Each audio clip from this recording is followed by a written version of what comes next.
நல்ல நிழல் பார்த்து நிறுத்து. எதுல? மரத்து நிழல் பார்த்துல நிறுத்து அப்படின்னு.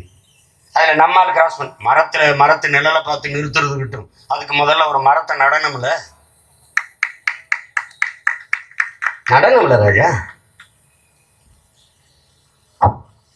உனக்கு என்ன சொல்லி என்ன இருக்கு? ஏதாவது படிக்கிறியா?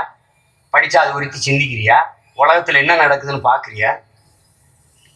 இந்த மண்புழு அற்ப மண்புழு இந்த கையில வச்சா உனக்கு அருவருப்பா இருக்கும், கீழே போட்டுருவேன்.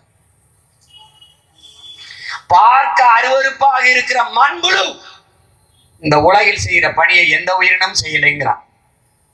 என்ன செய்யுது? தன் வாழ்நாளில் 40,000 முறைகள் இந்த பூமியை உழுகுதுங்கிறான். கீழே மண்ணை சாப்பிட்டு மேல போடுதுறா, மேல மண்ணை சாப்பிட்டு கீழே கொண்டு போடுதுறா.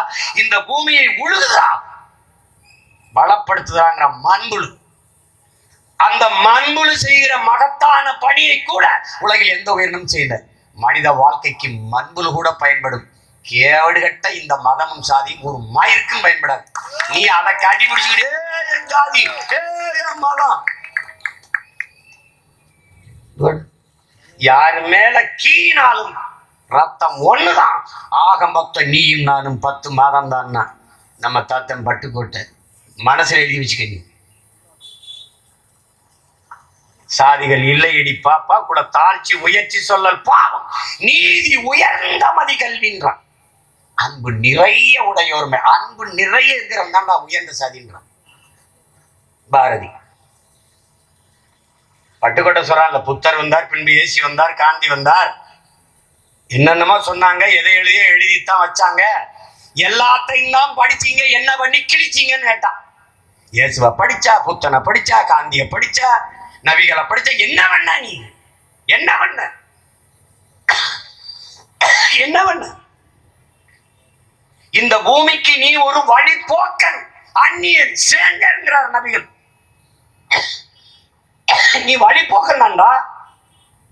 வந்தியா இருந்தியா போயிடுறாங்க.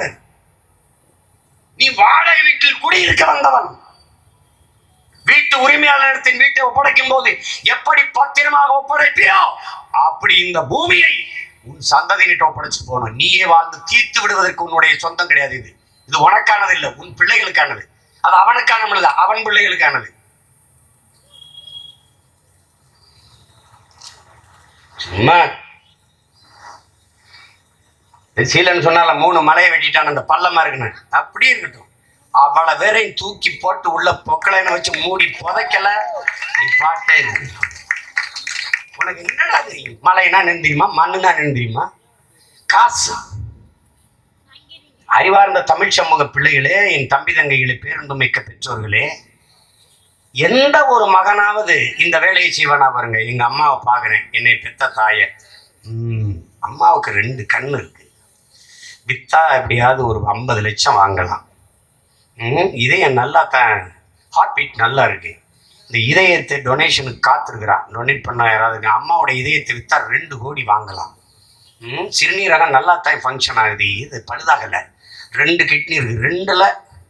2யுமே வைக்கலாம். இல்லை 2ல் 1 விற்றா கூட ஒரு 25 லட்சம் கிடைக்கும். இப்படி பெற்றதாயின் உறுப்புகளை விற்கிற எந்த மகனையாவது நீ உலகத்துல பார்த்திருக்கியா? இருக்கான். அவன் தான் இந்த அயோக்கிய பய.